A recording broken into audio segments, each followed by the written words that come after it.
to make all those facilitation to the people, those are not even access to energy. Today, they can have an access of information, they can have an access of internet, and all those facilitation and everywhere in the country.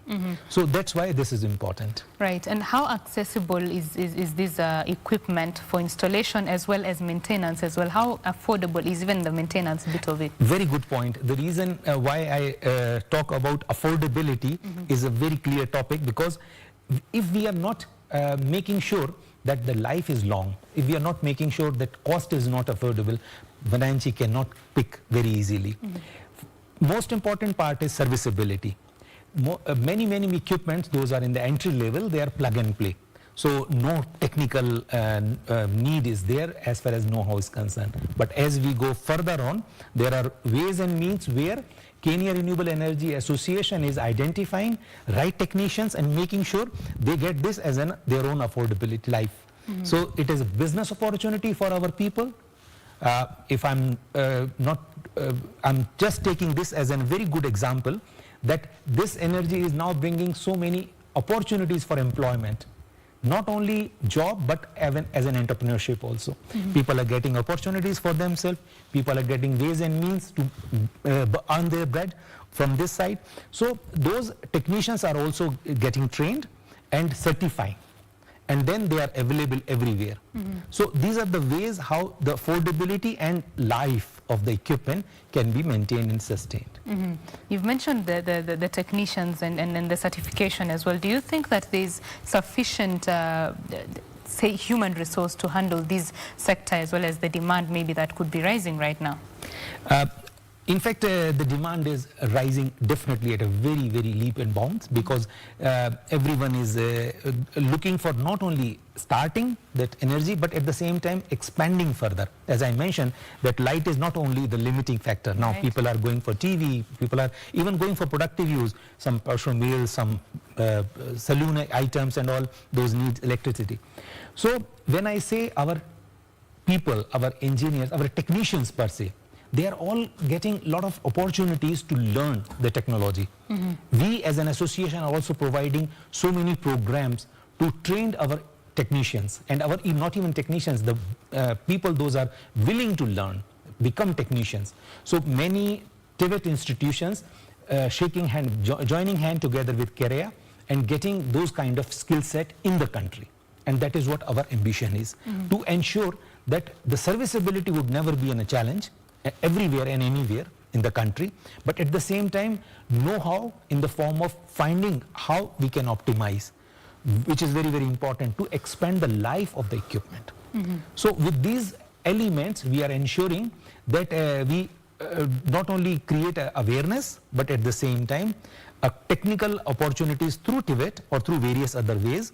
And with the help of APRA, we are also getting into the licensing mode, where people are validated by the APRA that these are people, those are capable to take care level 1, level 2, or various level of equipments to be maintained. Okay.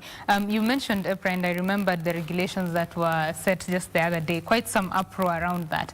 What are your views on those regulations, and do you think that that is the right way to regulate the sector?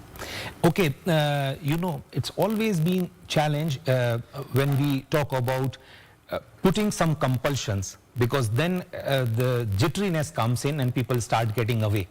So slowly what we are trying to create a kind of technical understanding and opportunity, which is most important. You know, when you are earning bread out of the business, then you will always have that as a motivation to go further, to learn, and to probably make this as your future avenues or your career. So these are the ways and means how we are not only getting youth to come forward to learn about various ways of technologies, various technology sector as solar and others, but we are also trying to ensure that they use that understanding to even further development. And when you mention about these technologies, of course there is quite some development that has to be done, even as you say, demand is rising. Is there enough technological development in this sector in the country right now?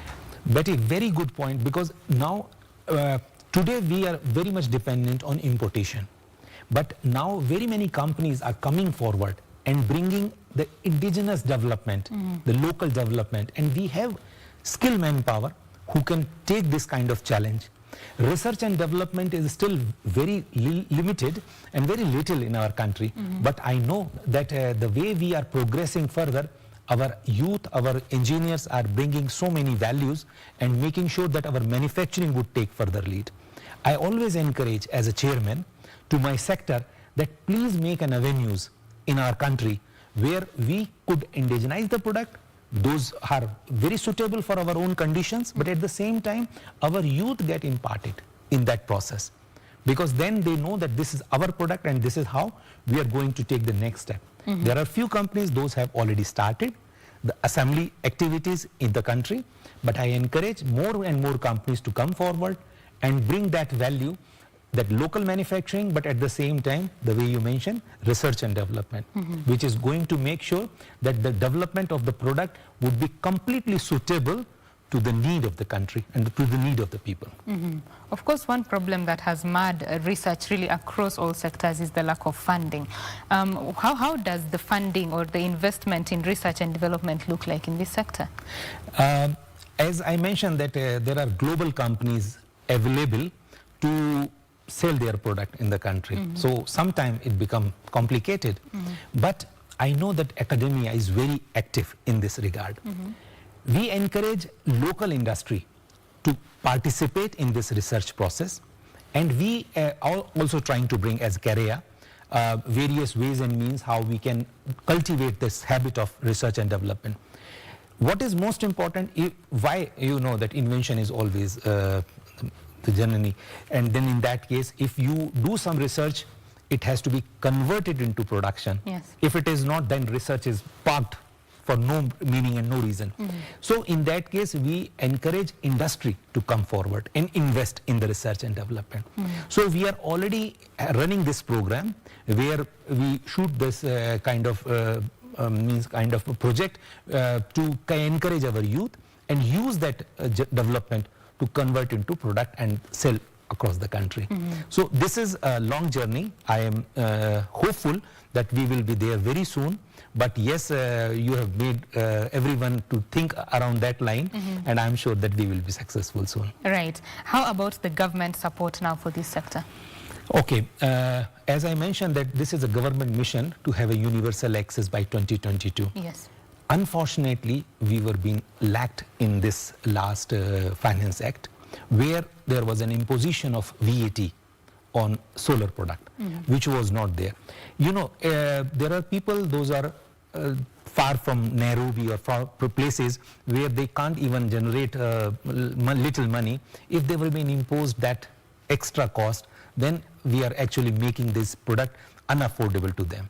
So this is very, very important that we need continuous support. So far, government always supported to the sector by providing all kind of facilitation. But this Finance Act is actually pushing us back to the same place. It doesn't mean that we are with a mission today that by 2022 this is to be having a universal access. 2022 is next year, you know.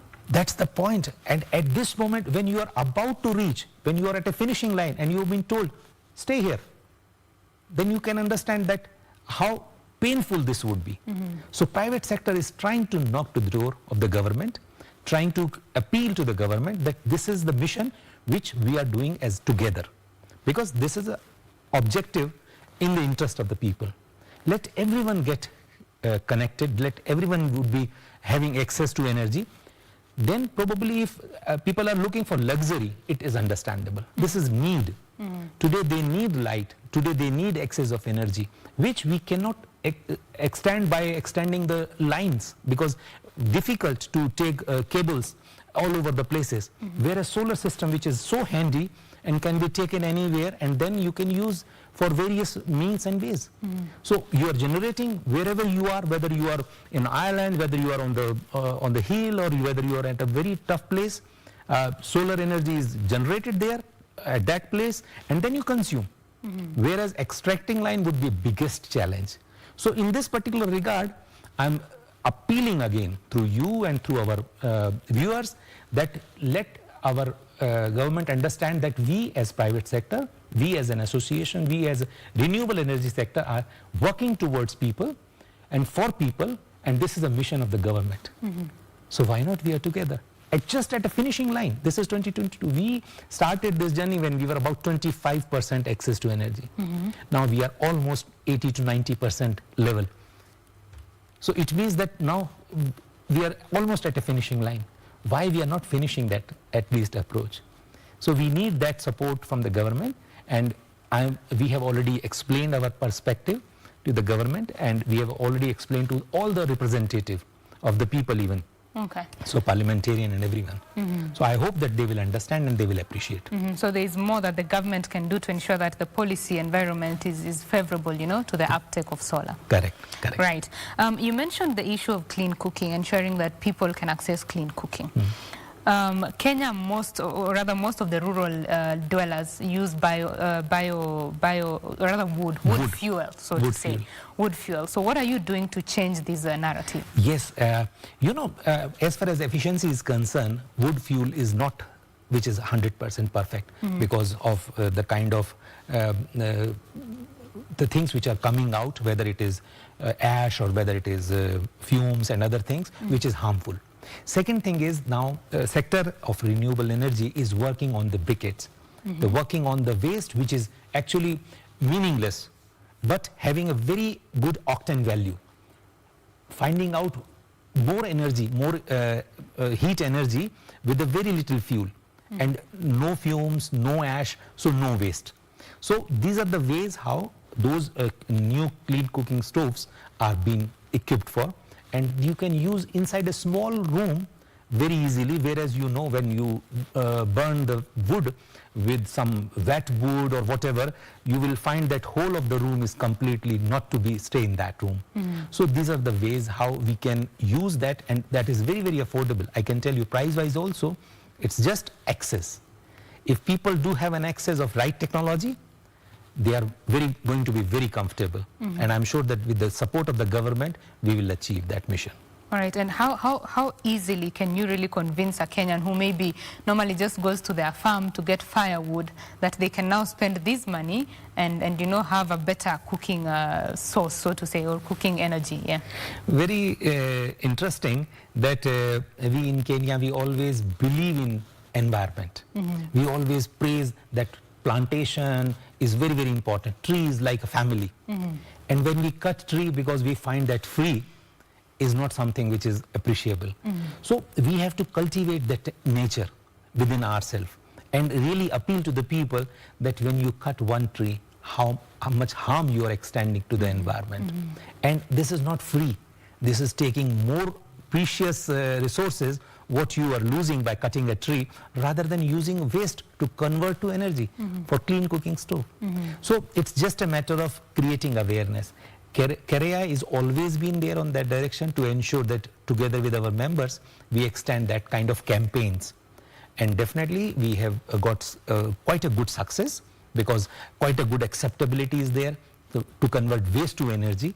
And that waste is actually waste, means you're cultivating that waste to find better energy resources with less waste value in terms of ashes or in terms of other things. And how accessible is that technology for the conversion, you know, to a common mwananchi, the one who just sits at home, cooks for the family, maybe their sukuma wiki is right there at the farm? How affordable is it? This is very much affordable. That the point which what is important is to create the awareness and accessibility of the technology. The issue is awareness and accessibility, not a price, especially when I'm talking about clean cooking stove. People find that this is a great value and ensuring that with this kind of product, they are making sure that their life, health and everything is going to be very, very comfortable. So if we compare those things, and the price, as a normal people, we can understand that this is very, very affordable when we are talking about briquette and new clean cooking stove concept, rather than cutting wood and finding lot many difficulties, not only to the environment but yourself as in health. And maybe let's talk about the business opportunities that are available in this sector.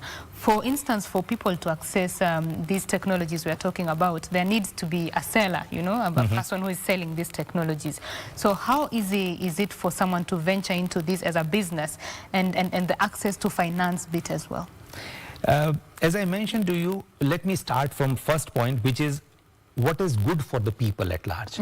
So means there are people, those who can adopt this as an opportunity for themselves, whether as an technicians or whether as an entrepreneur, because these are the actually foot soldier who are making the change. Because the responsibility for those foot soldier is to not only create the awareness, not only bring the understanding of this technology to people at large, but at the same time ensure that there has to be access also, availability also of those things. There are very many SACCOs are there, which are very, very helpful, very positive and very determined. And second is banking also playing a very important role, especially when I'm talking about access to fund. So then in that case, people can easily get that access of this kind of technologies to be adopted. When those people, the role of those people are to work as a bridge between Vananchi, technology company and finance company. And that is something which we have set as a structure altogether. So very recently we are launching a mobile app which is ensuring that all three people, producer or maybe provider of technology and technicians together with funding agency are coming together on one platform, and they can access very easily through mobile phone. You know, now a smartphone and mobile apps are very, very common in our country. Everyone access everything. So these are the ways and means how the opportunities of jobs and business can be bring in with this. Now, if we go for second level, which I mentioned, that very many Kenyan companies, if they pledge, if they go towards that direction, invest in research and development, and find this as an opportunity which can be bring from local, and create a solution for the people, local people. So they find that, oh, this is my solution. I need this, I have this issue, I need this, and I can take this very easily. It will be a big change. So we are definitely cultivating that as a concept with the help of various agencies, whether it is KEPSA, CAM and other members, to ensure that they understand that this is an important sector. Even if they invest today, they will definitely get a good return.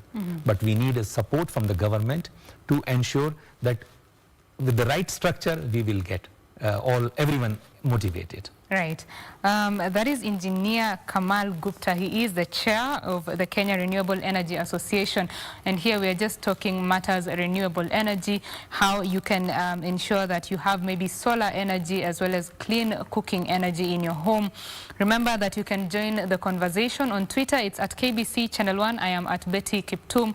On Facebook, it is at KBC Channel 1 News. We take a quick break. When we come back, we shall continue with this conversation. Stay with us.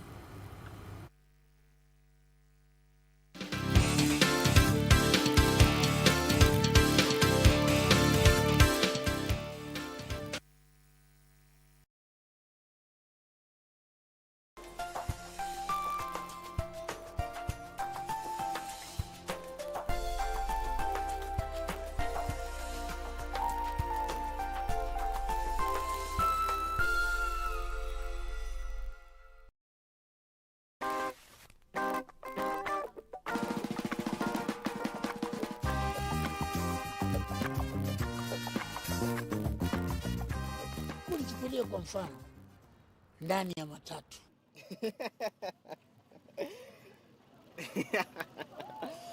unajua Saturday haiandikangi hivyo.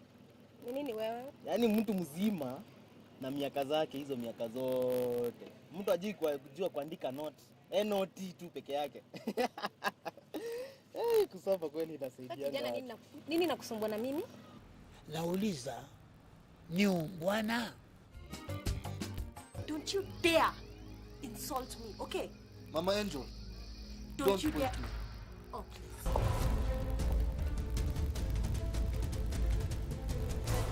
Let the dead bury their dead, right?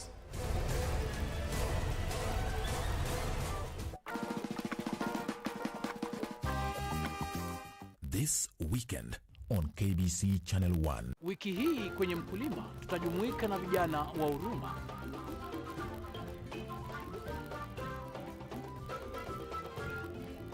Naweza eleza watu wote wenye wanaishi Nairobi kwamba urban farming ni kitu iko na ni ukulima ambayo imekubalika. 2015 Act ya Nairobi County inatupatia nguvu ya kufanya ukulima ya Nairobi. Bora ufanye ukulima kulingana na zile stakabadhi zenye zimewekwa na serikali. Kisha tufuge nguruwe na mbuzi wa maziwa. Kwangu nguruwe si kitu mchafu. Kwangu ukiona nguruwe kama ni chafu, mkulima ndio mchafu. Nguruwe si chafu. Ukikulisha nguruwe kwa mazingira masafi itakuwa safi sana. Maana yake inajua mahali pa kukula, mahali pa kulala na pale pa kujisaidia. Basi ungana nasi Jumapili saa 9:30 kwa mseto kamili wa kilimo hapa KBC Channel 1. Next on. What's going on between you and... It's none of your business. I'm in charge of all the workers. Then consider anything you suspect going on handled. Boss. Kabla tuanze nionyesho kwa kulala. Leo siwezi pata gari. Tuanzeni haraka ili uende. Ndio nimesema nionyesho kwa kulala. Pamoja takojea kidogo. Ulikujaga huku kufanya nini? I think it's about time for me to have kids of my own. So do you like her or do you want kids? Both. What do you know about marriage? All you do is follow dad around like a small puppy. You think the world revolves around you and that's your problem. Siku yenye nitawahi sikia umemuguza tena. Ndio utaona. Utafanya nini? Mimi nitakumaliza. Uko unakuja kuniata vijiji.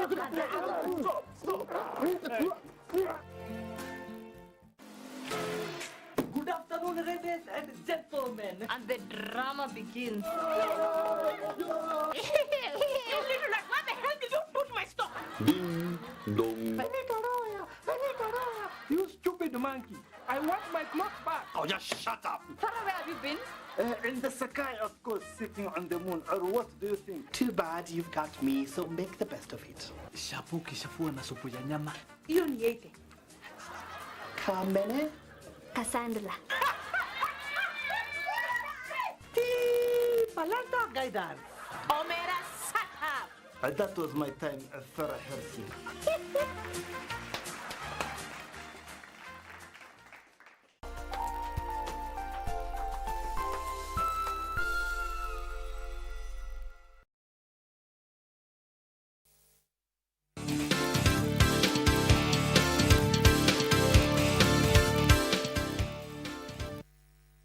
Thank you for keeping it Channel 1. You are watching Biz Check and my name is Betty Kiptum. Simon Karotha is my colleague on the sign language interpretation. Here in studio, we are having a conversation about matters renewable energy, and we are having that conversation with Engineer Kamal Gupta. He is the chair of the Kenya Renewable Energy Association. Thank you for staying with us, Engineer. Before we went on that break, you were talking about just how accessible these technologies are and how people can venture into them as a business. Now, let's talk about the safety or just protecting the consumer, you know, when they are accessing these technologies. How is maybe the association as well as the sector at large ensuring that people do not access counterfeit products? This is very, very interesting because if I tell you the history of KEREA, we were being formed at KAPS, Kenya Bureau of Standard. And the mission what KAPS took by forming KEREA was to ensure that no counterfeit. Because we are committed, KAPS is, you know, that's an agency which is primarily ensuring that right quality product should come in the country. Right. So with this mission, when we started, we ensured that right product were being appreciated, and that's how we as KEREA do have a very, very clear understanding that all our members should be from the correct companies. So they are promoting the right product. Quality is the paramount, because if we are not justifying the quality, sustainability and all other topics are going waste. Renewable energy is synonym of sustainability. So when we say sustainable energy, you say renewable energy. So that sustainability and renewable can only come together when we are talking about right quality product at right price. So when, as I told you, when we started this association at KAPS, our mission was to promote all those companies who are committed for the right quality product. And that's how our membership started. We did across country campaigns, various campaigns, to not only create the awareness to the consumer side, but at the same time regularly check what is available at various shelves and try to stop that situation. Also, with the help of caps, we create some kind of mechanism so that bad quality product could not enter. What is that mechanism? Kenya is a proud country where we were the first who created that legislation, IEC, the standard. So none other country, everyone is following now Kenya. This is another good point which I can tell you. Yeah. So in that standard, we ensure that we don't compromise. Every product which is coming to the country follow that standard, because that's a Kenyan standard. We are not following any funny standard. So Kenyan standard is ensuring that all such what are the need of the country has to be met by the product. So this is something which is all PVOC as a process. So anything which is coming to the country has to be complied with PVOC, and that PVOC follows that standard. So that is the mechanism what Kenya did together with caps. And now we are, as I told you, the campaigns are very, very important. Yes. At the same time, as I talk about this new app which we are bringing, consumer, manufacturer or distributor or technicians or finance, all these are in the ecosystem where they are going to ensure that right product are to be promoted. Right. Now, as we come to a close of this conversation, could you just maybe speak to a Kenyan out there who is considering maybe taking up some form of renewable energy solution, and why it is important for them to do that, and why the sector is ready to support them at that? Thank you very much, Betty. I really enjoy this discussion. And at the closure, I can only urge to my Kenyan brothers and sisters that please understand your need, and there are solutions, those are available. It's very important to choose the right product of your use. I can understand that there are products, those are available, and then you will realize very soon that those products are not meeting your requirement. So take time to understand, and take one thing which is very, very important is that certified and vetted product from the proper source has to be used, has to be bought, because then in that case you will get the accessibility of right product and services at the same time.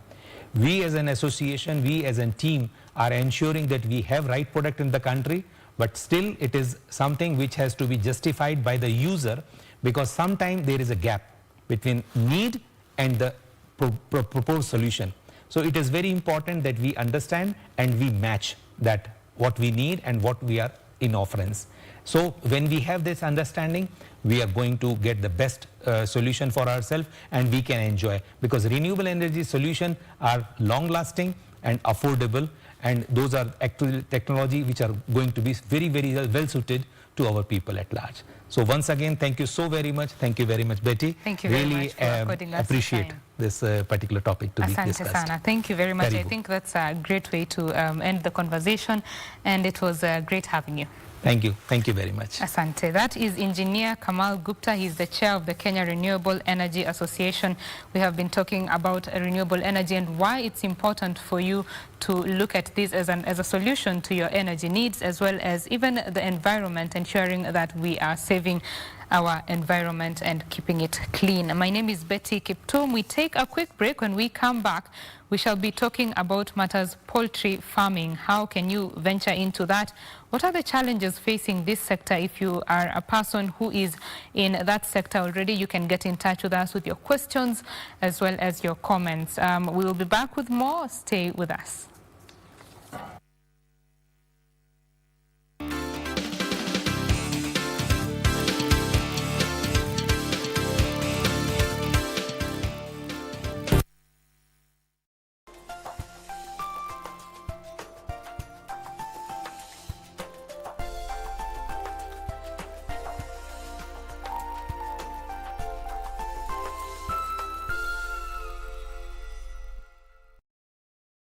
Tonight on KBC Channel 1. Jay can be kept away from his treasure only by these beauties. Ha! Check every nook and corner. They are hiding here somewhere. Go!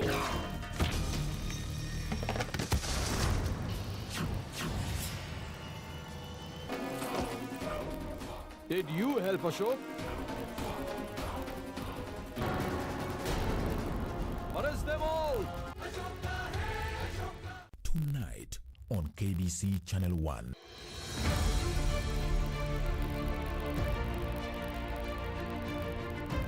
Kenya's export capacity is one that the world recognizes. President Uhuru Kenyatta continues to strengthen trade relations with other countries to create more export opportunities and jobs for the Kenyan people.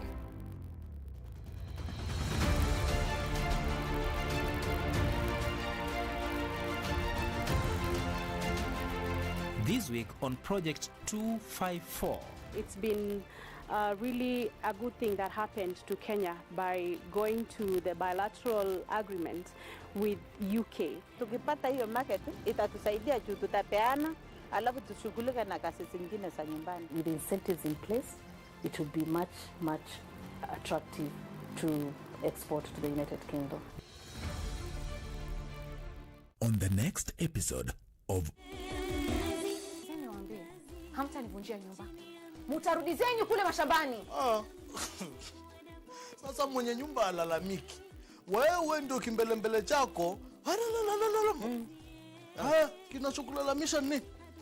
Sasa wamekuwa kama mirija. Kama vile Mungu anavyonyonya. Wananyonya huku kila mtu ananyonya. Angalia vile nilivyokonda. Paka angalia.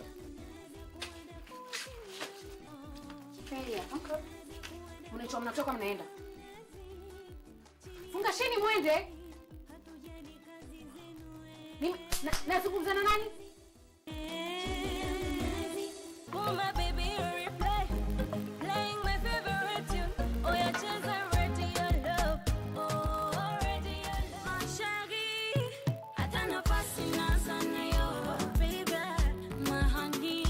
Tunakupa burudani. Na umbea, yani stories zinazo trend kwenye mitandao ya kijamii. See baby now we are two in one. We are two in one. Interview kali za wasanii wapendao. Mguu pande panda milima. Aoye izungushia hapo ma.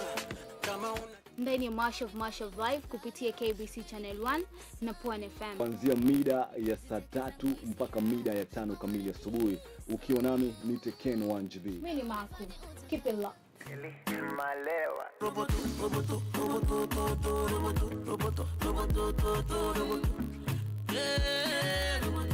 Isemeka wana for daddy.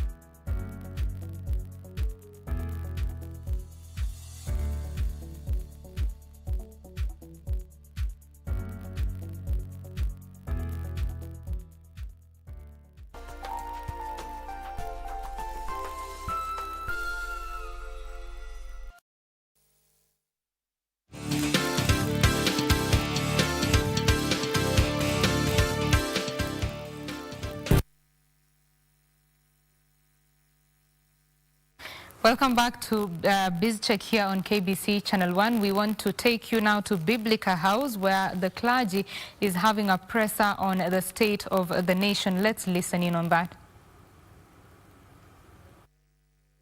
Role that they pray in the community.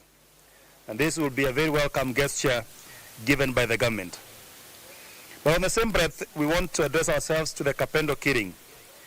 We have witnessed security lapses, untold suffering and humanitarian crisis happening down there.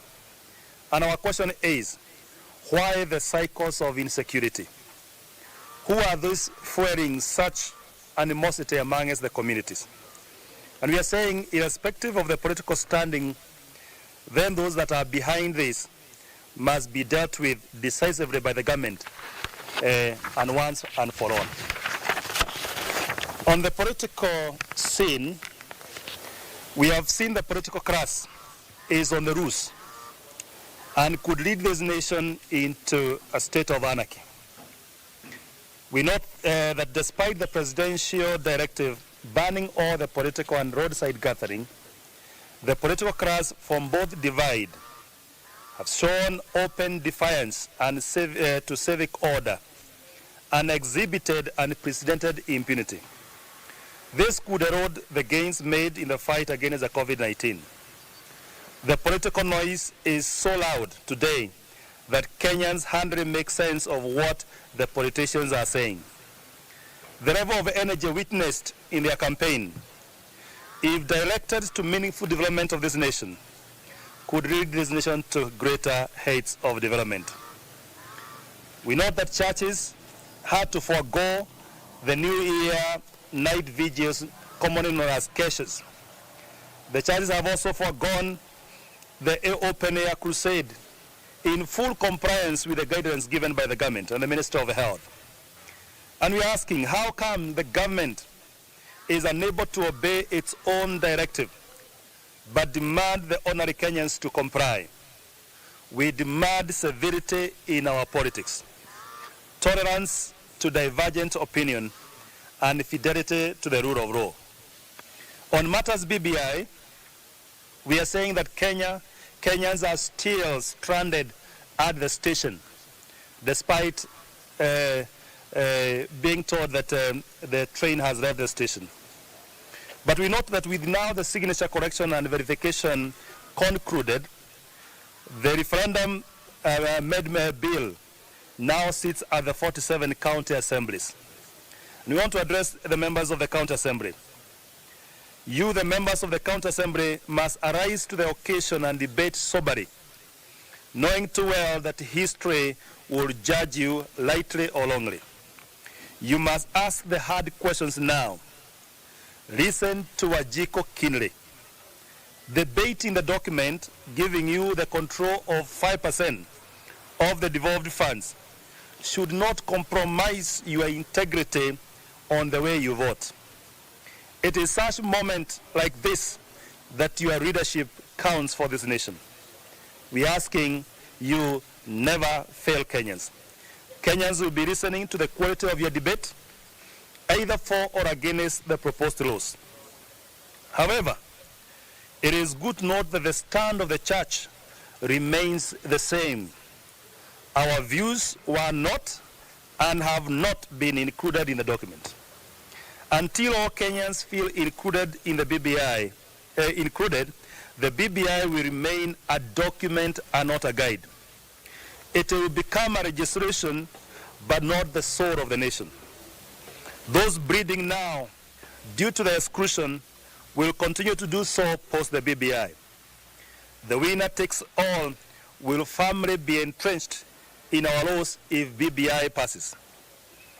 We are asking the reggae dancers and the wheelbarrow pushers to come together and reason together. As it is now, the war drums are at fever pitch. This is not good for our beloved country. The church, however, is still open for discussion and dialogue. And we are asking that those who are seeking endorsement from certain quarters of the church and religious organization should know that the church is now more united and will speak as one. Thank you. I want to give back to the chairman to continue and finish it up.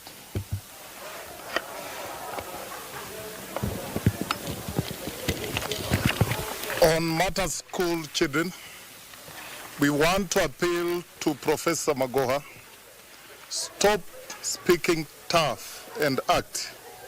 There are many children still at home because they cannot afford to pay school fees. Professor Magoha should also know that some Form 4 candidates are already at home because of overzealous principals that can't keep them in school with fees arrears. These students lost 6 months of guided study and have less than 2 months to sit for national examinations. Principals, give the students space and peace of mind to do exams. Our future depends on them. CCAK condemn those insensitive principals sending the candidates away. We appeal to all students to shun the unruly behavior and concentrate on their studies. We wish all the KCPE, KCSE candidates success in their examinations. Matters nurses strike. Kenyans have borne the brunt of the nurses and clinical officers strike. It is time for both the striking officers and the government treated this matter as a case of life and death. Chest thumping and hardline positions don't make any party strong. They expose. Well, those are members of the clergy there who are addressing the nation on a number of matters, including the Building Bridges Initiative. That is just their chairman. They are talking about matters education, as well as how the Education Ministry is handling the examination that is coming up, that is the KCSE and the KCPE. We now move to a function by the Geothermal Development Company that is signing a collaboration with Kajiado County Government. There, Mr. Olelenku speaking, the Governor of Kajiado County. Let's listen into that. Kajiado County Government had committed time and again that we want to create an investor-friendly environment so that we are able to develop a number of resources that we are endowed with. As you know that Kajiado is big on mining. You know, tourism, despite Corona, is one of the things we pride ourselves in. And we're happy again today that geothermal energy is coming into the feeder of Kajiado County as again a destination for geothermal resource development. We want to assure not only GDC but also investors, including those in geothermal, that they will not find a better environment to invest than in Kajiado. As an investor-friendly county, we want to commit further that the conversation taking place on a collaborative arrangement between ourselves and geothermal, also with the participation of our local community from the sub-county where this resource is based, we are all talking on the same wavelength. Senior officers have been working on this collaborative arrangement, and today the MD and I were taken through, and we are very satisfied with the development, and a little loose ends that require tightening will be completed. We have actually given our teams a timeline of 2 weeks to finalize this. We have in principle agreed that we will work together. The county will support the company. The community will receive a very well packaged line of benefits that will accrue to them, ranging from development of a number of water sources in that area to education, to health, to infrastructure, not to mention employment and many other benefits. And so today is a very important day for all of us, that we are now heading towards reaping the benefit of such an important resource. And as governor, I look forward to it. Asanteni sana. Thank you very much.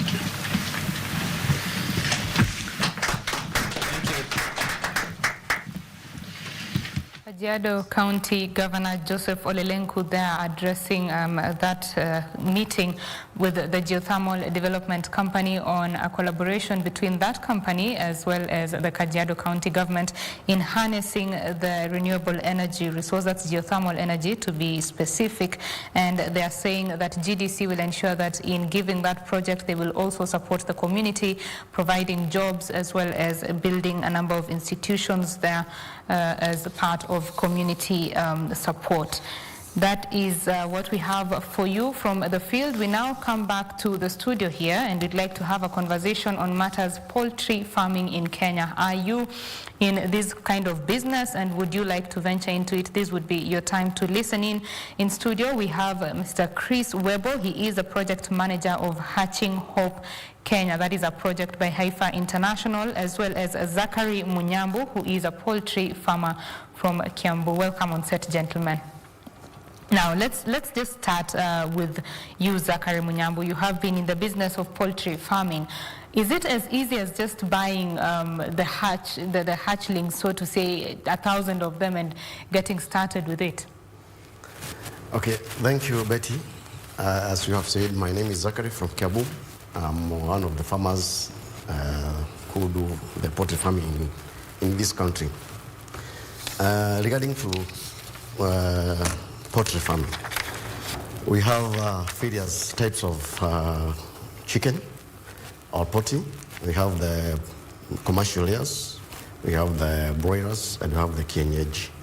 You just don't come in. You have to prepare yourself with proper housing, and then we go to something that we call brooding. You create a very good brooder whereby you have controlled temperatures, because a day-old chick needs a lot of temperature. So you have to prepare. You just don't go buy chicks and bring. You have to prepare with good housing and good management. Thank you. Right. Of course, preparation is very important before you venture into any type of business. Bwana Chris Webo, let me bring you into the conversation now. This Hatching Hope Kenya project, what is it looking to achieve in terms of increasing production and ensuring that farmers are earning maybe more than they already are? Thank you so much. Maybe just give a little bit of introduction about the Hatching Hope. Hatching Hope is a global initiative that is being initiated by Cargill and Heifer International, looking at improving the nutrition and economic livelihoods of 100 million people, and this is spread across Kenya, India, and Mexico. Now, to bring the point home, in Kenya, we're looking at how we can improve the economic livelihoods and nutrition of 10 million people, and who are spread across the 7 counties where we have the project. We're basically working in 4 counties, which are called perhaps rural, and that is Kisumu, Migori, Siaya, and Homa Bay. And also working in the peri-urban areas where we're focusing in Nakuru County, Uasin Gishu, and Nairobi Metropolitan. And one of the things that we're basically trying to do, aiming at to achieve in this project, is to increase the production. And number 2, to increase the consumption. And number 3, to create awareness.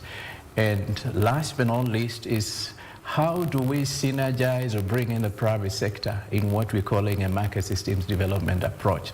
So in a nutshell, basically that is Hatching Hope. And we are so excited that we've started off, and we're looking forward even to bring in more actors in the value chain so that we are able to really bring a lasting or a significant change. When you talk about matters increased production, Zachary, let me bring you in there. You deal in this business. How did you start? Could you just give us, in a nutshell, the story of your biashara? How did you start, and maybe the changes that you've seen over time, including where you are right now?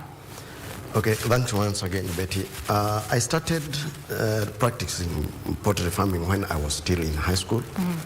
That is some times ago. I got interested in the way chicken would hatch several eggs, then become, you have some stock. So poultry farming, as you know, in our villages, and I think it's almost the whole of our country, you visit a home and you see a mama or a shosho there doing some poultry farming. So I got interested from there.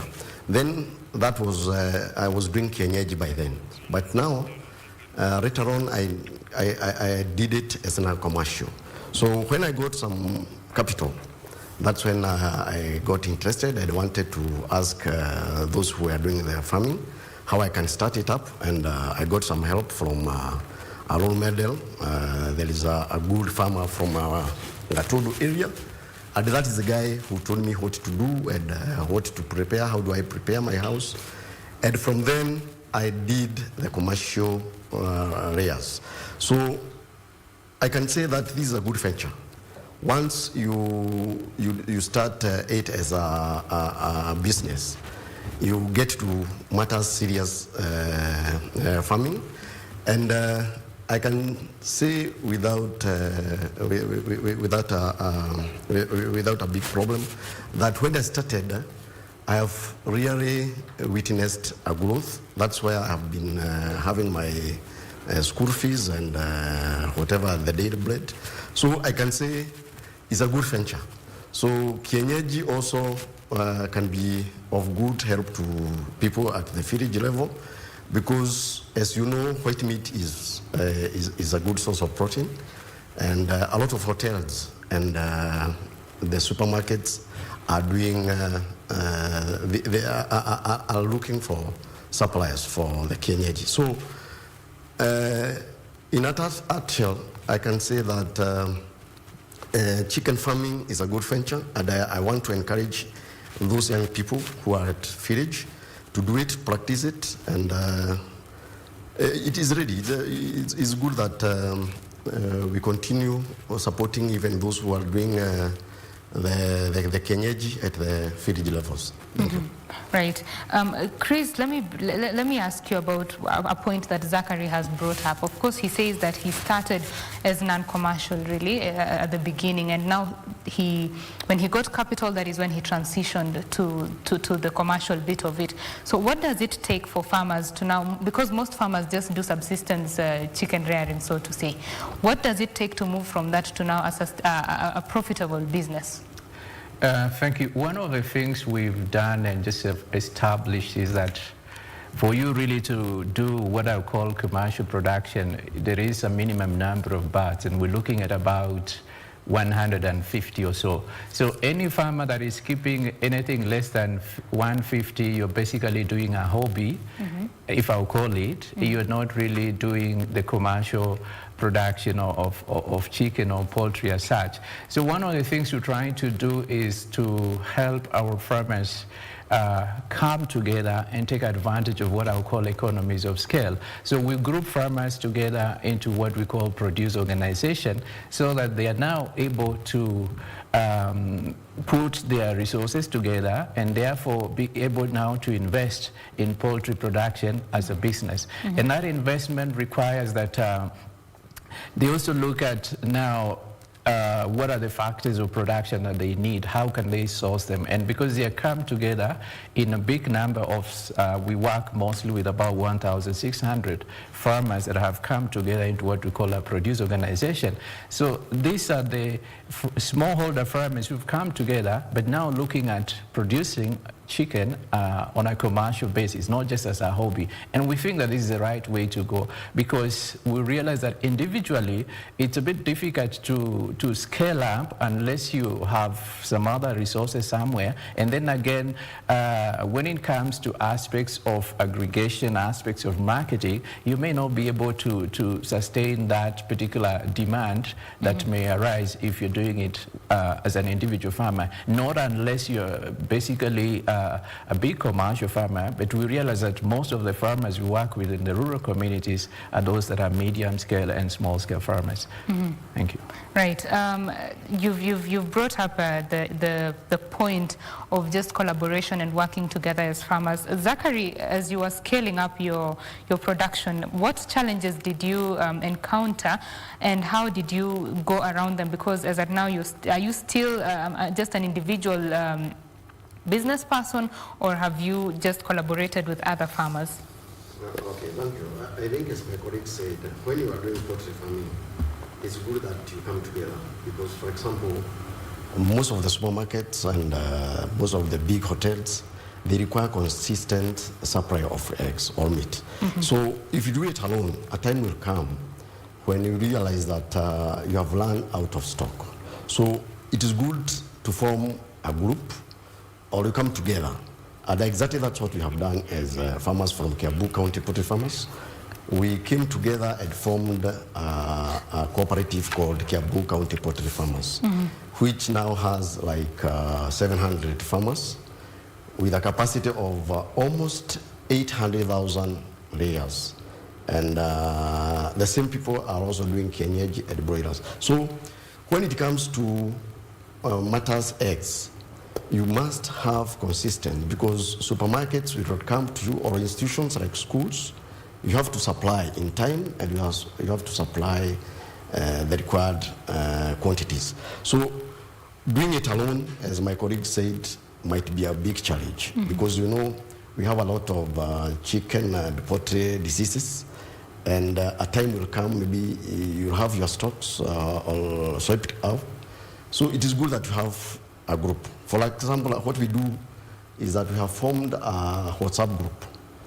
And that's where we do our marketing. So any farmer who has some eggs, we post, and us as the leaders of the cooperative will now say the same to several other buyers, so that every time we require or every time we have eggs in our stores, we are almost assured that they will get a buyer, and the supply is consistent. So once again, I want to encourage the farmers, because we have different countries. I want to encourage them to come together, because as my colleague said, it's also economical. Like now, what we have done is that we realized that the cost of production, which the feeds consumes like almost 90%, we realized that if you go to the commercial feeds or animal sellers, you'll realize that a kg of layers mash, for example, will go to up to almost 50 shillings per kg. So when you go to buy a 70 kg bag, that's almost 3,500. We realized that it's too high for the farmers. And when we came together as a cooperative, we say that we agreed that we are going to produce our own feeds. And that's exactly what we are doing now. And a cost of that bag that would have gone to a tune of 3,500, now we are selling it to our farmers at 2,600. So you can see the difference is almost between 600 and 700 shillings per bag. So I think when you come together, you put your resources together, you benefit more. You benefit more. Yes. He has mentioned, Zachary has mentioned producing their own feeds, thus bringing the cost of production down. There's also other benefits of just coming together and forming cooperatives and working together as farmers. Could you take us through what other opportunities are there when people come together? Thank you. One of the things, of course, just besides the economies of scale in terms of the feed, we also see that the opportunities for reaching markets, especially when we now aggregate together those smallholder farmers, when there is an order, they are able to bring the chicken together and able to supply, and not just supply, but consistently supply.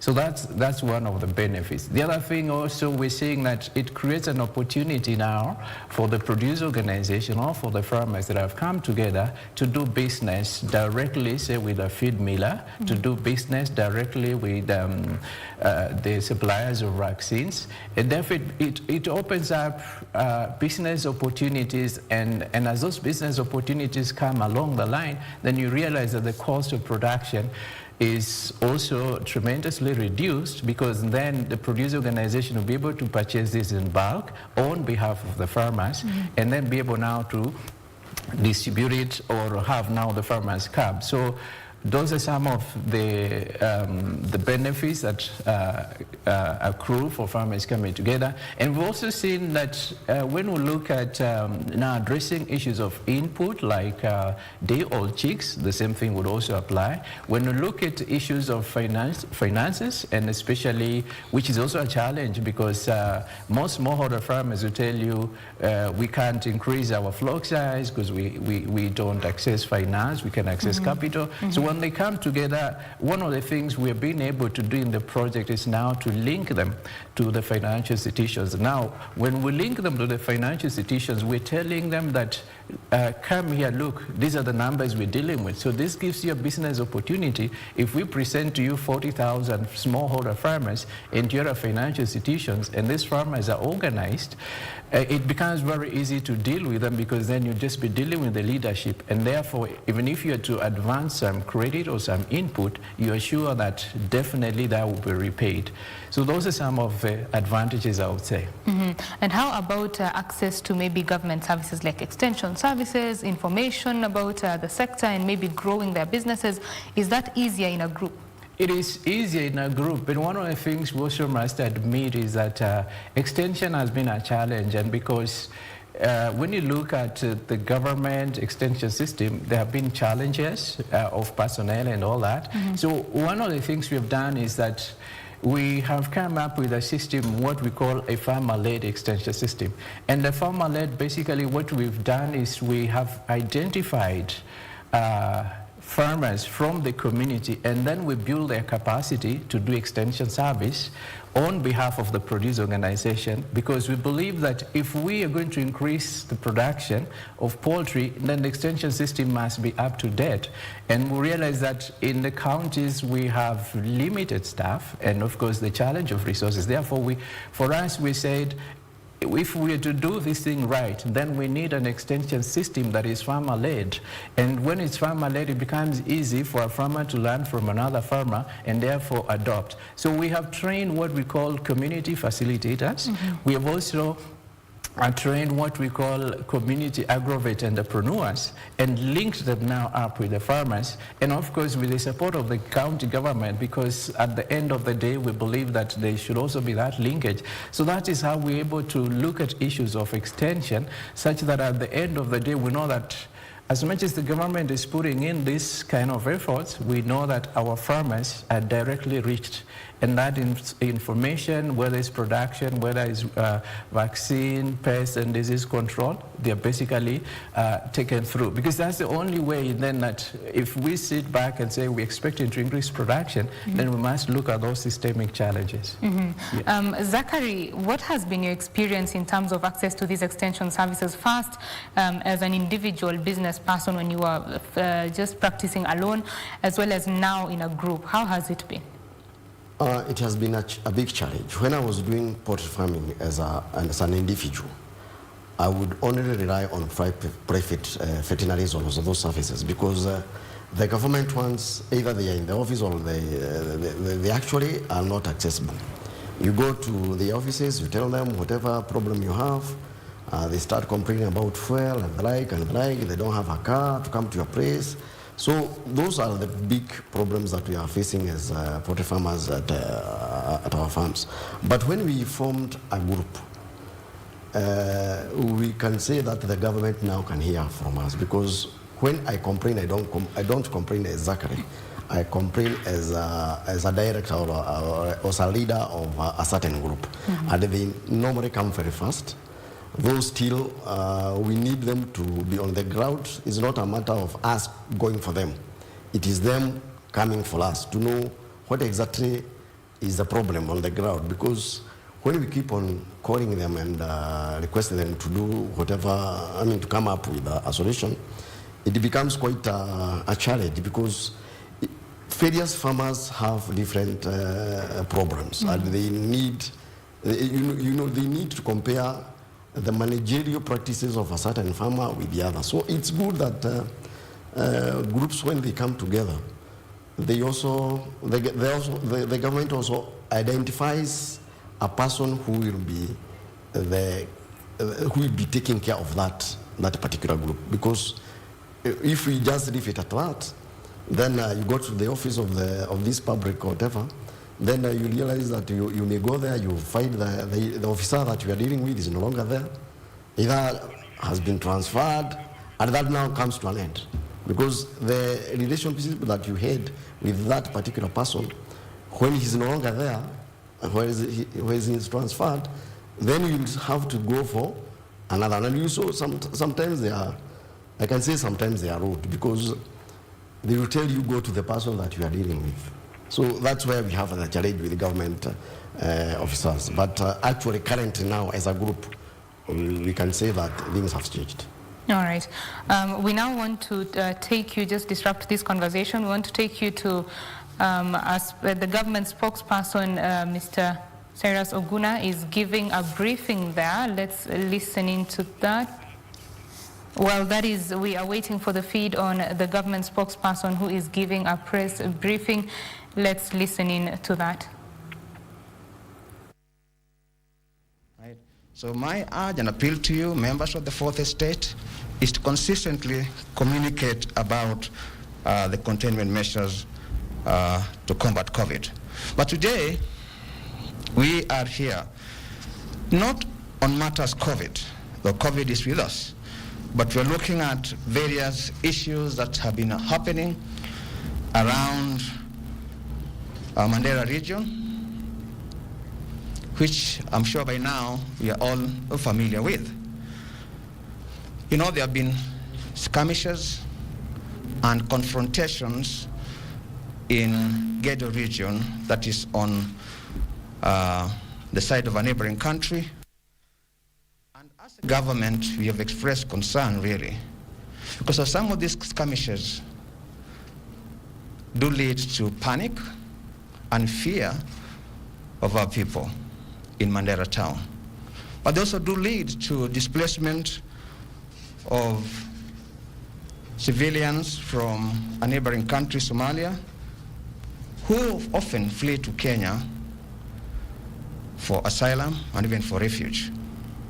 Now, these skirmishes, we have been able to establish and believe that are normally carried out between two forces, the Somali National Army and Jubaland security forces.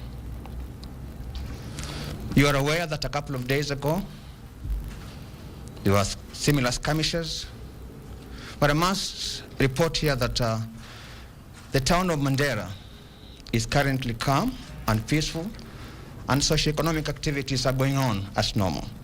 Schools are open, and activities are going on as normal. That is important to note. But it is also clear to us that this event that we've been witnessing have their genesis in the domestic political activities in Somalia, with every effort being made by the leaders in that country to give them an external dimension or external angle. As a country, we want to state very clearly and categorically that we will not accept to be drawn into internal politics of Somalia. We are therefore calling on all Somali leadership to desist from dragging Kenya into their domestic issues. We will, however, continue to push for peace and therefore urge all leaders in Somalia to create an environment that will facilitate the resolution of the conflict through dialogue. Now, this is critical in fostering a united front in countering militants who have for a long time destabilized peace and security in Somalia and the region. As a key player in the search for peace in the region, Kenya remains committed to the maintenance of peace and stability for development in this region. It is for this reason, ladies and gentlemen, that our troops operating under the auspices of AU, African Union, continue to be part and parcel of the regional peacekeeping effort for Somalia. You're all aware that some of our troops have been able to pay the ultimate price in the search for peace in this country. That, for any country, they should be grateful for that.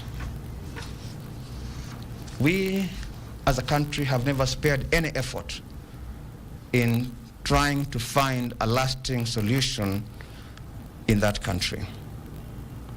And even to the extent of our soldiers, who are our brothers and sisters, who are fathers, uncles, nephews, losing their lives to help a country that we believe that if that country is stable, the region will be stable. And therefore, as a country, we will continuously and continue to be able to push for stability in that country, because a stable Somalia is good for all of us in this region. Ladies and gentlemen, as already communicated to you through various press releases, allegations by Somalia that Kenya is sponsoring and harboring militia with the objective of destabilizing Somalia are not based on any merit. As a people, Kenyans are known the world over for their generosity and hospitality, perhaps more so by Somalis, who have found refuge in this country for more than 2 decades. While in the country, they continue to enjoy almost equal privileges as Kenyans. Due to this, it is here that most Somalis run to whenever violence breaks out in their country, they still do cross over into Kenya to seek certain services, even in situations where there is relative calm in that country. For instance, every single day, 3,000 learners cross into Kenya to seek education. Every day. You may already be aware, perhaps not, but I'll tell you what. Besides the 3,000 learners, 8,000 individuals cross into Mandera for business. Every single day. Over 500 mothers and the elderly also cross into Kenya to seek medical services. And this is because the nearby center of Bulahawa has got no health facilities. And as a peace-loving people, or a peace-loving country, we cannot stop them from crossing into our country. But when they cross, indeed, they overstretch our facilities. But we still bend backwards to allow them to come, not just for health services, but also for education, for business. It is not lost to any of us that we have over 270,000 other Somalis in refugee camps, out of which 81,000 are urban refugees in various urban centers doing businesses. And therefore, if this is a country where they run to in situations of violence, how then can we be the same country that is destabilizing that country, yet this is where they run for refuge? It beats logic, honestly. It would be really counterproductive for Kenya to destabilize Somalia in any way. Because we know for a fact that even when there is slightest conflict,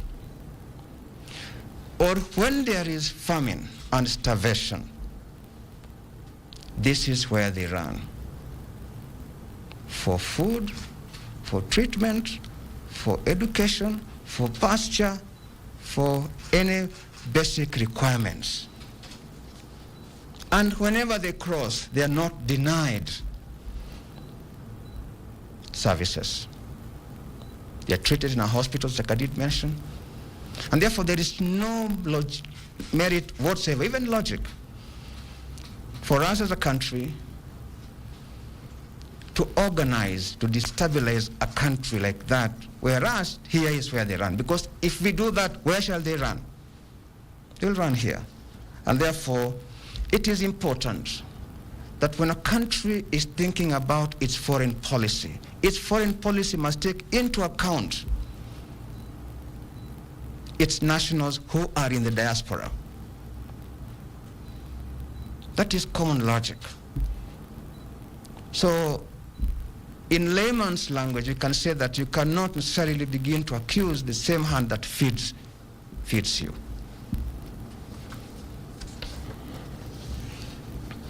And therefore, as a country, our desire for peace in the region is unmatched and was demonstrated when a fact-finding commission constituted by IGAD heads of state and government summit and led by the head of state of Djibouti, His Excellency Ismail Omar Gule. And I'm sure he was already aware about this because it has been made public. This commission visited Kenya to undertake fact-finding mission, to carry out a fact-finding mission, but also to verify some of the allegations and accusations that have been leveled against Kenya by Somalia leadership. And while here, this fact-finding mission was given unfettered access to all areas they wanted to visit, including being flown to the areas where it was alleged that Kenya is harboring and training militia to be deployed in Somalia for the purpose of destabilization. If indeed we were deploying or harboring militia, would we have taken them there? This commission itself decided that they're going to be taken to a certain place where in their own estimation or briefing perhaps given to them on the other side of the border, that is where militias are being trained. They were taken there, and there was nothing. But they also did fly across into the other country, and they saw where these militias were being trained. Not on our side, on their side. So even as we read various publications, various news items in the media, it is also important for us to begin to ask ourselves, is this really genuine? Before we publish anything. It is equally important to note, ladies and gentlemen, that the Commission concluded the following, amongst others, that the Kenya Defense Forces that I mentioned that is in Somalia is there just like any other regional military force that is operating under the auspices of IGAD, of AU mandate, not IGAD. And therefore singling out Kenya Defense Forces as being an invasion force. Yet it is not there as a force under the direction and guidance of Kenya as a Kenya government. These forces are given to the AU, then the AU deploys them. Not just Kenya Defense Forces alone. There are other forces that are operating in Somalia. Then why single out Kenya? It's something that you must ask yourself. What would be the reason behind that? The other accusation that has been again leveled against our country is that KDF, while operating in Somalia, do engage in illegal trade of sugar, contraband sugar, as well as charcoal. Now, the Commission also did find that there is no evidence to this, and the accusations were unjustified. Indeed, even there before, the UN had early investigated this claim with the same finding. You know, when there is an allegation like that, or an accusation of that nature, of a force that is operating in an asymmetric situation, then you ask yourself, where would they be engaged in this? At the point when the trees are being cut down? At the point when the trees are being burnt into charcoal? Or at the point when now this charcoal is being taken to the seaport? At what point do you find these soldiers being engaged in the sale of charcoal or in that charcoal business? Where do they take them in the first place? It beats logic. First of all, these are soldiers that do not live in normal structures that we are familiar with. They live in not just tents, in what we call handaki. How many people know handaki here? Maybe not. But these are foxholes. So at what time or at what point do you leave foxholes to go and engage in the sale of charcoal? Whom do you sell it to? So some of these accusations surely have got no merit whatsoever. So you must ask yourself, therefore, then, why would these allegations be leveled against a force that is operating to help in terms of securing peace and stability in that country for socio-economic development? Well, that is Colonel retired Cyrus Oguna there, the government spokesperson, giving a briefing on matters security with a focus on the Kenya-Somalia spat. Of course, Somalia has been accusing Kenya of attempts to destabilize the country in terms of peace and security. Now, the government spokesperson saying clearly that Kenya will not accept to be thrown into the internal politics of Somalia. He says that the leadership needs to desist from dragging Kenya into its internal issues, and saying that those allegations leveled against Kenya, including the Kenya Defense Forces who are serving under the African Union AMISOM troops in Somalia, that they are not they are unfounded allegations. They say that, or rather, Oguna says that Kenya has been receiving quite a number of people from Somalia, 3,000 people seeking education every day. He says 8,000 come in for business or cross the border for business. Others come in to also seek health services.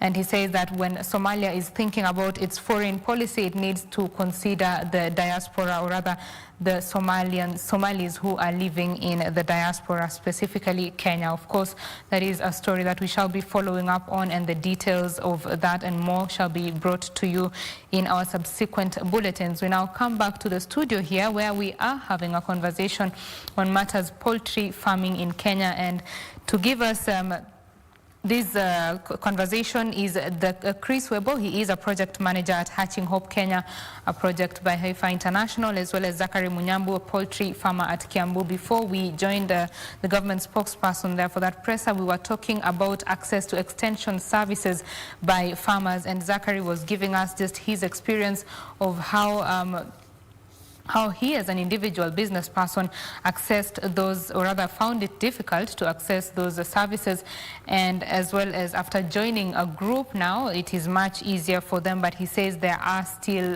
challenges and there is more that can be done. Chris, just picking up from where Zachary left there, access to extension services, what more can be done to ensure that there is sufficient, if there is such a word really, or if there is a place to be reached like that, that there is sufficient extension services for the farmers? Thank you so much. I think in terms of extension, personally, I would imagine or think that let's empower the farmers. There are those farmers that are exposed. Some even have retired in different professions, and they have a passion for farming. I think for me, the best thing would be to identify what I would call model farmers in the communities and empower them to provide extension, which then will be farmer to farmer extension. And as these model farmers are doing it, I would imagine that it will be on behalf of a producer organization or several groups that have come together, and this becomes a form of business. What do I mean? Basically, what I'm trying to say is that if you empower these farmers and they're in a producer organization and say you want to increase the production of chicken, for example, so the business of this team on extension will be to provide that services to these farmers who will increase the production, and that production then will trickle, or that chicken will then be sold through the cooperative. So it becomes a business, and therefore it's able to fund that extension service, and it will then be more sustainable, other than sitting back and saying you're waiting for extension that will come from the government. So it is good if the approach will be, how can we bring the farmers together, form a union, form a cooperative, and then begin to ask ourselves, what is their business case? What is it that they want to do together collectively? And then how do we make sure that this farmer is able to deliver on the targets that we have set? And therefore, we will then be looking at what is the best extension model. And that's why I'm saying then we need to look within our those farmers. Who are those who have the passion? Who are those who are willing? And perhaps just train them a little bit, equip them a little bit, facilitate them, and then they are able to reach all those farmers within the community, but at a cost. And this is how this cost can be done.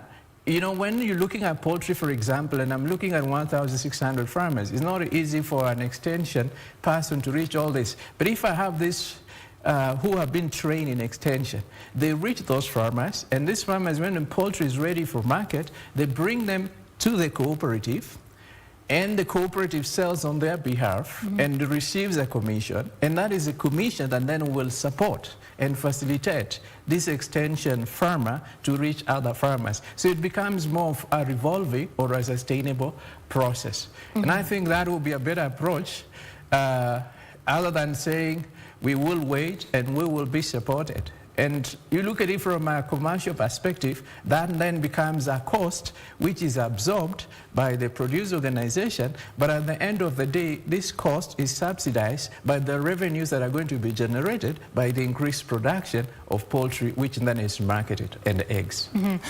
This Hatching Hope project, it has been implemented in Mexico and India, is it? It's being implemented in Mexico, India, and Kenya. We started in 2019. And our first phase is going to end next year in 2022. Right. So I get that the dynamics are different in these particular countries. Yes. But could you just give us maybe some success stories or models that have worked in the other regions that you're dealing in? What we have learned, of course, from across India and Mexico is the farmers have come together and formed cooperatives in India and in Mexico, and those cooperatives are doing what I would call business, and this business is driven by the fact that they have a target, they have a business plan. So it's not just producing, but it's something that is targeted, something that is, the team has sat together and said, yes, this is our target, producing several hundreds of eggs and chicken. And then working backwards and saying, how do we do it? And that's why now the issues of extension comes in, the issues of governance in terms of management comes in, and the issues now of market, for example, comes in. And the way it's done is that all the value chain actors are brought together. So it's a complete system that when you need a day-old chicken, you have a supplier, credible supplier. When you need fertilizers, when you need feeds, you have a credible feed miller who has been introduced to the farmer cooperative. When you have an off-taker, when you have a financial institution, it's all kind of organized. And there is an understanding, what I would call a memorandum of understanding, and a commitment that this is business. And if you have to recover this cost, then you need to look at all this to ensure that there is credible access to day-old chicks, because you're not going to continue doing the normal road runners and look at that as business. So you need to have a credible source, and this is what we're trying to scale out and model. And this is going on in India, is going on in Mexico. And it's the same model we're saying that in Kenya, if we take this, then we'll be moving a notch higher from just sitting back and saying, we're going to produce chicken. But at the same time, as we're talking about producing chicken, we are getting eggs that we don't even know the source. We're putting them in an incubator, and the kind of breed or day-old chick we are getting is of inferior quality. So if you're looking at a market and you need to feed it for a certain period of time because you're doing business, then you take longer before this day-old chick is able to reach the market size. So that is the kind of approach we're looking at.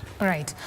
Zachary, as you listen to Chris giving these suggestions or models that they're looking to implement in the country, you are in the business. First of all, your comments on the farmer-to-farmer extension service model, as well as what he said now about ensuring that production is increased and maybe even made to be more efficient. What are your views on that? Yeah, very good. I think what he was trying to say is that relying on experts from the government might not be the best.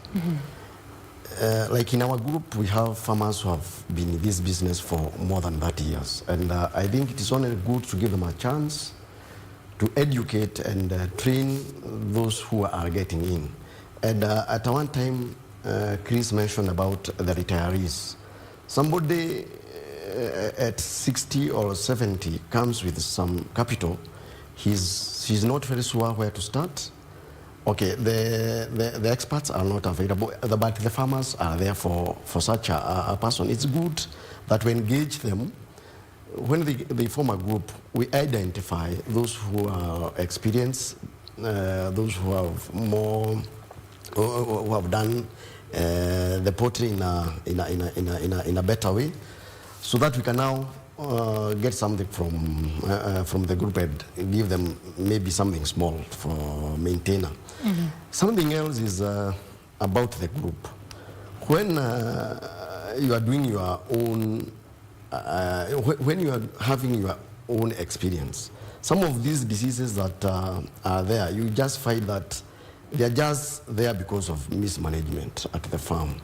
And there is something that we call biosecurity, and those farmers who are experienced can tell you that that one is history. It's no longer is no longer in their farms. But those who are getting in, youths and these old people, they also need to be visiting other farmers and see what they are doing. So on that, I want to support that farmers can do it for themselves. Yes. Right. Let's talk about the issue of market systems development in Kenya. Chris, if you could just give us an overview of what it takes to develop these systems to a point where we can say now we have good systems that work. Thank you. The whole aspect of market systems development is not an overnight thing. Because one of the things you need to identify who are these critical actors, for example, in poultry value chain. And looking at it from a business perspective, then you'll be asking, what is a win-win for the private sector, if I may call it, such that if you bring in, say, a financial institution, they're also looking at what is it in terms of generating revenue, for example, reaching a wider market, or rather reaching a wider scope, and you say our client base is this much. So it's something that what we do at Haifa International is we design our projects from a market perspective. We look at what is the market demand, who are those that are critical to be involved, and then when now we begin to implement, we have now brought them together. And basically, this is to just make sure that if you are in need of a particular service or a particular input, you know who to go to, other than starting from the production side and you don't know how the market is going to be, and you don't know who else are going to be involved. So one of the things we do is that we do a comprehensive study to understand, if you look at poultry, what are the key challenges? And if you want to address, of course you may not be able to address all of them, but you want to say, if I want to unlock poultry production in this country, for example, what are those key issues that I must consider from a market perspective, such that when now you delve into the process, you are working as partners, and you are bringing more partners together to seize opportunities that exist in the value chain. And I was just giving you examples of the day-old chicks, for example, financial institutions, for example, the buyers, because we don't look at a situation whereby we want to produce and encourage production, yet at the end of the day, we're not looking at how will this chicken end up on a plate somewhere in a hotel or somewhere. So that's why I say for us, we look at it from the market side and then begin to be able to say, who can we bring on board as a partner? And as we bring on board as a partner, you also say, this is what I want to offer, and this is the opportunity I see in this. And for example, if you look at the financial institutions, they say, if you bring me 40,000 farmers, one of the things I will ask them to do is to open an account before I can even give them credit. So basically, you're already increasing the client base of the financial institution, and that becomes a plus for them. When you look at issues of now capacity building in terms of financial management, in terms of record keeping, the staffs of the bank will find it very easy and very attractive to come now and do that kind of training, because you already have a group that is organized, you already have systems in place, and therefore as they come in, they find it easy to run with you in the process, and then you find you going together. So basically at the end of the day, we say who is to be involved, such that they're brought on board as a partner, and then now you move forward. That's basically what we call a market systems development. So if you're looking at just as a given financial institutions, you would also be looking at how, if I were to create dissemination awareness, for example, on poultry consumption, who else should I bring on board? Who is the buyer? So that when you begin the process, you're not beginning and then you begin to say, well, we'll think of where we sell this midway. No, you're already beginning with the buyer in mind, and the buyer is also doing his own projection and saying, yes, after this period, I expect this number of birds, I expect this number of eggs, and therefore this is the amount of money I need to set aside, so that when it comes in, I'm able to offset, pay the farmers, and then be an encouraging motivation such that now the farmers can say, yes, we have a consistent market, we can consistently supply, and they're also able now to do their own projections. Say, if I invest in this these are the margins I'm going to get, and I can use this for another thing or maybe another need at the household level. Right. Zachary, in your experience, you mentioned WhatsApp as a marketing tool. Is there more that you do, and what is your approach? Do you start from production to market, or do you first think about the market, then you produce for the market that you have? That one is a very good question. I think most of the farmers in Kenya have such a challenge. They start with production. Actually, most of them don't know where they shall sell their products. That has been a problem, and that's why that was one of the reasons as to why we were to come together, form the cooperative, so that we can be able to sell on their behalf. Because currently now, the group now, or the management of that group is looking for the market. So we want to come to a place or to a time whereby the farmer will now be doing the production in the farm and increase it so that we can be able now to sell on their behalf. We have another one big challenge, because right now we have been crying that we don't have a good market for our eggs. When we came together and we started posting in the Facebook and the internet and the like, we got a lot of buyers. And currently, I want also to challenge my fellow farmers that we have a buyer who is ready to take 5,000 trays per day. And I think now that one is becoming a problem, because we are not able to produce the same. Either the farmers are, they are selling, okay, assuming that we expect you to produce 100 trays per day, you realize that once the group or once the cooperative looks for a good buyer, and we have kind of signed a contract with this farmer that we shall be taking his eggs from the farm, you realize later that the same farmer whom we expected to give you 100 trays start giving you like 70 trays. He has already sold 30 trays. So now it becomes quite a big challenge on that. So I request, or I challenge the farmers to start looking for, to have such groups, because leave the management to look for the marketers. For the market, and the farmers do the farm, and of course increase, because you can only assume, or you can only get profit if you produce more.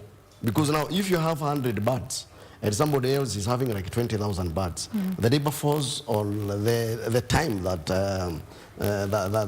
taken at the farm is almost the same. So we challenge them to increase the production while we do we look for the markets for them.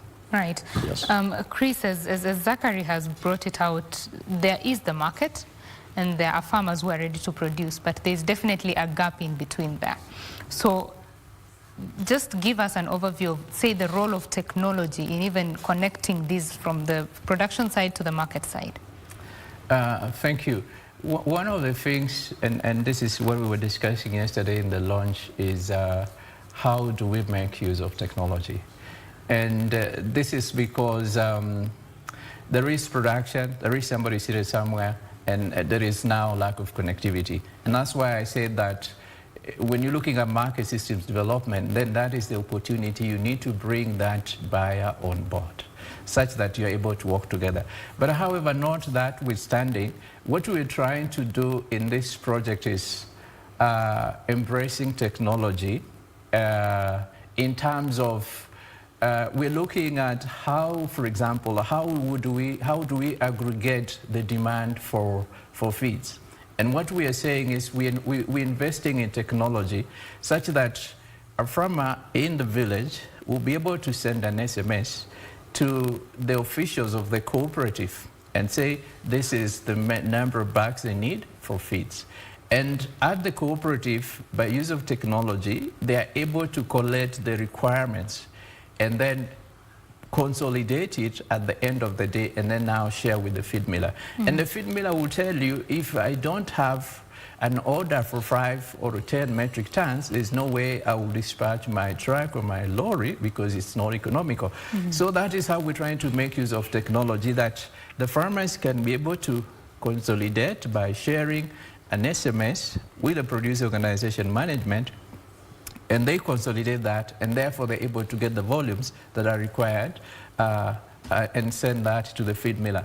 Similarly, in terms of markets, we have identified what I call an off-taker. And what now we're trying to work with this off-taker is how can he consistently be able to absorb the number of chicken that are produced. And one of the things we're also saying that as an off-taker, how also are we helping this buyer to do value addition? So one of the things is a project we're saying, if we engage with this buyer, we would want to say at this buyer in terms of capital, in terms of investment, where are they? And what is it that they are lacking, so that they are also able to increase or their buying capacity, and therefore be able to absorb the chicken produced by our farmers. So it becomes like a pull effect. So what we're trying within this project is basically to make sure that all these actors, where we see value and where we think they're going to add value to this project, we bring them on board. Right. And through that, we believe that information then will be able to trickle to the farmers, because then use of technology and especially use of the phone through SMS. All right. Yes. Gentlemen, we are coming to a close of this conversation, and in just 30 seconds, I will give each one of you about 30 seconds to give us your closing remarks. Zachary, let's start with you. Okay, thank you, Betty. I want to thank you most sincerely and welcome all the farmers to do this poultry farming. It's good. It has good returns if it is well managed. Then the other thing that I would also request the government to do is to have inter-county relationships, because as you know, we have a big challenge of our raw materials. We source almost all of our raw materials which we used to produce our feeds from other countries. So I challenge the governors in our country to have, for example, a very good place like Kirinyaga. They can produce a lot of maize, which we go for from Tanzania and Uganda. We have places like Embu, we have places like Machakos, where we can get a lot of soybeans and cotton. But you realize that almost every raw material, we go for it from Tanzania. And during this time that we are having COVID-19, we have a lot of challenges at the borders. We have a lot of challenges. Either there is a long queue, and once you order your items from Uganda, at the border, you realize that truck may be stuck there for quite some time. So we request the government to come the government, the intercontinent, the inter-counties, to have such kind of an arrangement. Otherwise, want to thank you most sincerely for giving us this chance, and we welcome every one of us to do the good farming. Thank you. Karibu sana. Chris, your closing remarks? Thank you so much. I want to say there is a great opportunity for investment in poultry production. Statistics indicate that we have roughly about 57.7 million birds. And out of that, 46 million is indigenous. So that means that we still have an opportunity. If you look at the demand, it's quite a lot. Basically, we have a deficit in terms of the chicken we produce. So I want to say there is a great opportunity that exists for the private sector, for other actors to come in and plug in with us, even in this project. Number two, I also want to say that there have been challenges of issues of policy, issues of legislation, but we do understand that we're operating in an open market economy, and there have been a lot of imports coming in from our neighboring countries, which has again destabilized the market prices. And that is something, as our farmer secretary has said, I think the government needs to see how do we protect and nurture our farmers, grow our farmers, so that they are also able to earn a decent living out of poultry production. Right. That is what I'll say. Thank you so much for the opportunity to be here. Thank you very much, gentlemen. That is Chris Webo, the project manager of Hatching Hope Kenya, and Zachary Munyambu, a poultry farmer from Kiambu, who also is the director of a poultry farming cooperative in Kiambu County. We have been talking about matters poultry farming. We sure hope that you've learned something, and if you are in the poultry farming sector, you know what to do from now on to increase production on your farm as well as your fellow farmers. My name is Betty Kiptum, and Byron Abuli has been my colleague on the sign language interpretation. We now leave you with the press briefing of Colonel retired Sarah Soguna, the government spokesperson, who is speaking about the security matters of the country. Let's listen into that. Of civil aviation or air traffic is that one civil aviation will hand over to the next civil aviation. And if there is no authorization, that aircraft will not fly into that country.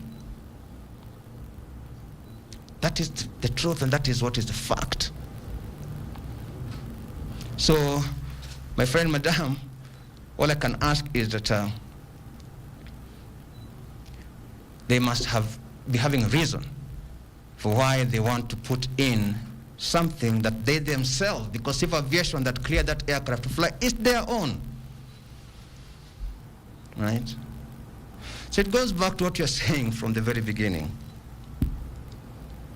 What is the reason behind these allegations that are not founded, that have got no merit? It goes back to what I said at the beginning. Okay? We have got really nothing against the Somalis or the Somali government. Complete nothing, because it does not benefit us in any way. Totally. Except you're concerned about peace and security of this region. Because when Kenya is stable, Uganda is stable, Tanzania is stable, Somalia is stable, Ethiopia is stable, Burundi, Rwanda are stable, South Sudan is stable, it is for the benefit of all of us, because it will facilitate trade and commerce for the development of all of us.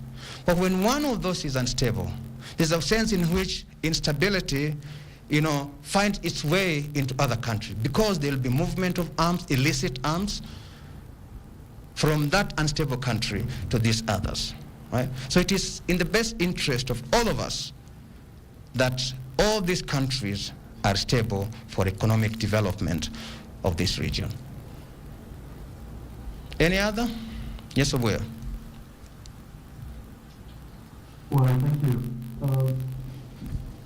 I really want some clarification, and for avoidance of doubt, I had you mention in the next question that there were no civilians who were casualties in the fighting between Jubaland forces and Somalia forces.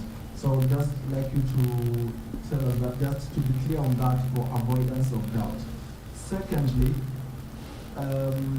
I've spoken to a source this morning, and I understand, according to that source, which is very credible, that there are Jubaland combatants, men or soldiers, who are currently part of the people being treated at the Mandela County Referral Hospital here in Kenya, following that Monday gunfire.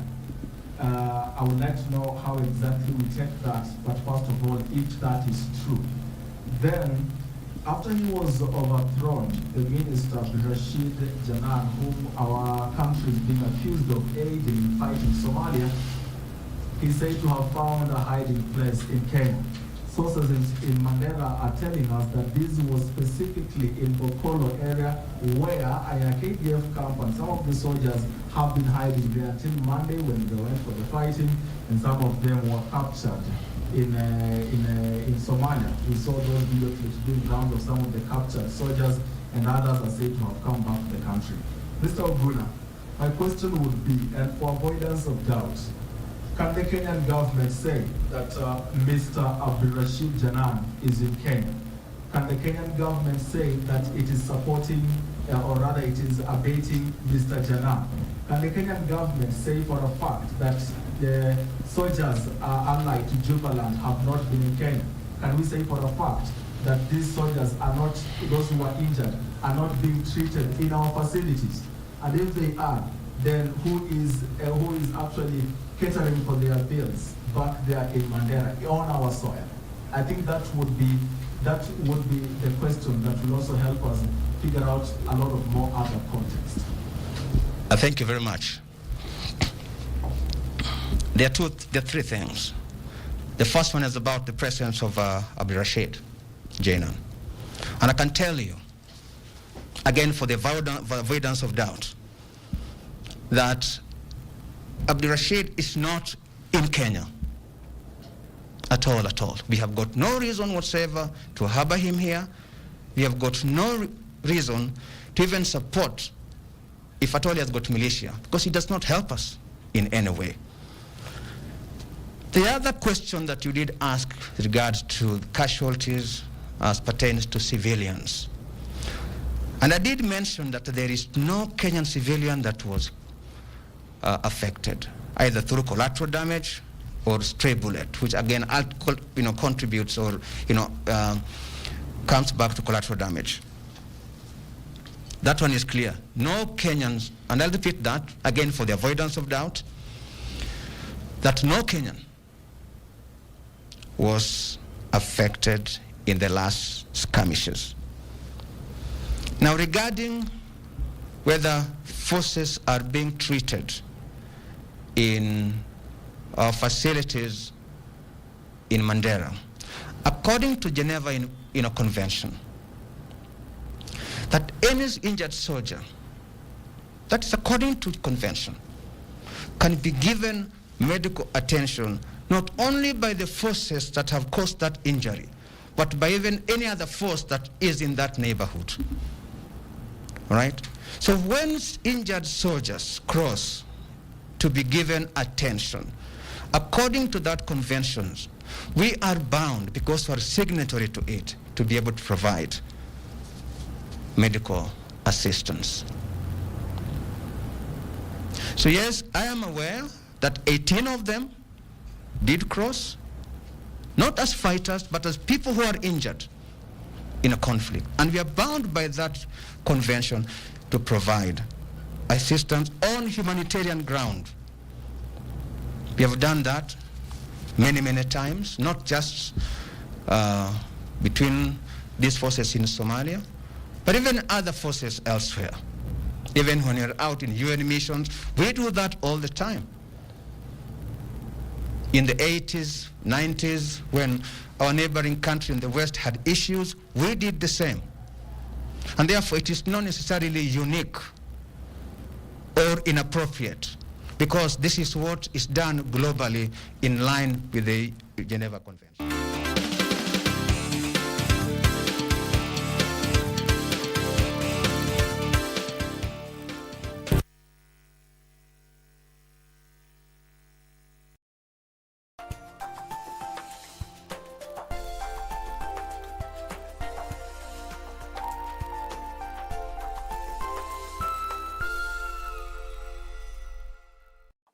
Mpya na vitu noma zaidi kwenye quickbit.co.ke. Siku ya leo tunakupa Von 4 burner gas cooker. Oh yes, na tunakuambia ni rahisi zaidi. Enda kwenye simu yako, lipa na M-Pesa, paybill number 4032353 4032353. Kisha enda kwenye account, ekelea kodi ni CK56 CK94, alafu amount ni 20 bob peke yake.